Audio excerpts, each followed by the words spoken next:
Hello students, I am beginning with your next chapter, that is physical features of India.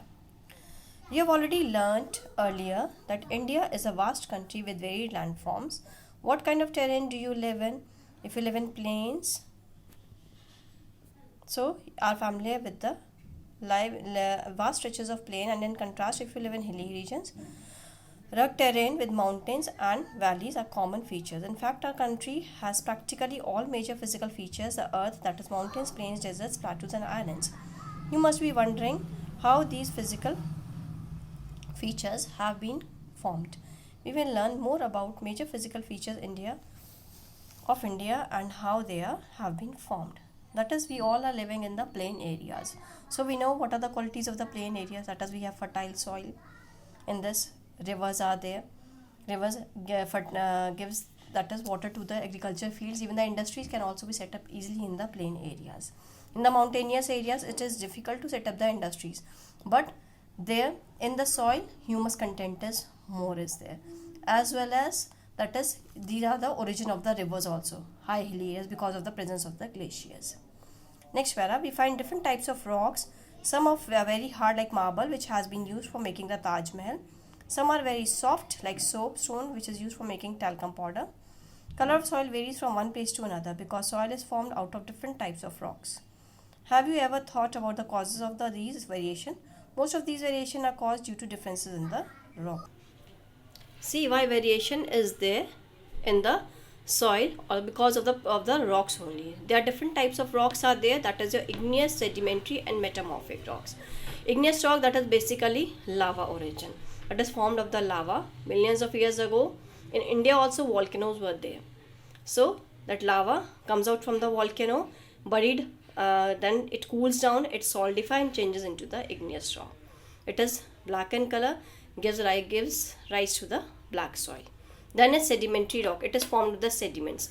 Layers of the sediments, these are the different layers of the sediments, one over the other, due to the compression and the heat inside the earth, gives the formation of the sedimentary rocks.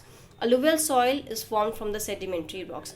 Because sediments are light brown in color, so therefore the color of the alluvial soil that is found in the plain areas, that is light in color. Next is metamorphic rock. Suppose this is igneous, this is sedimentary rock. Both the rocks are found in the close proximity. Due to expansion and contraction, that is expansion during the daytime and contraction during the night, both the rocks after many years they have broken. Due to breaking of these two rocks, their debris or their mixture has settled here, they have come here. So it will break down, and later on with the compression, heat and the physical changes forms another type of rock between them, that is called as the metamorphic rock. Then color of the soil depends upon the rock itself.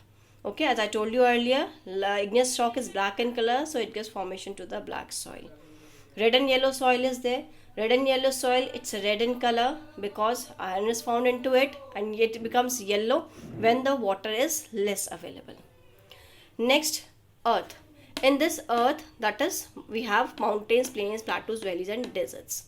These are formed due to variation in the rock formation.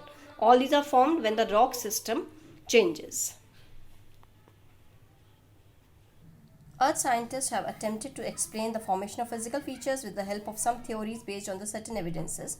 One such possible theory is the theory of plate tectonic. According to this theory, the crust of the earth has been formed out of the 7 major and minor. Theory of plate tectonic. This was the shape of the continent millions of years ago. All the continents were in combined form. This is a North America, South America, Europe, Asia, Africa, Australia, Antarctica, and this is your India. Okay, all the continents were in combined form. This theory was given by Alfred Wegener. He was the geographer.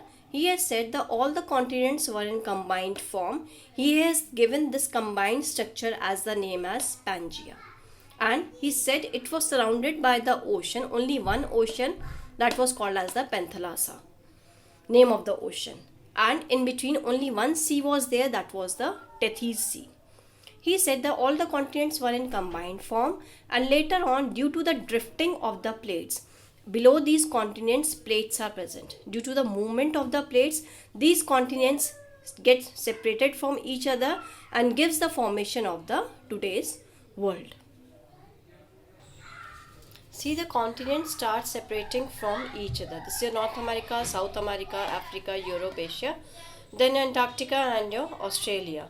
Later on, they more drifted away. Drifted means they move away from each other.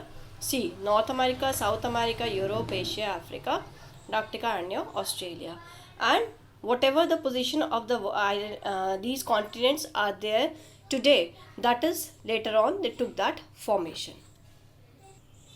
Last video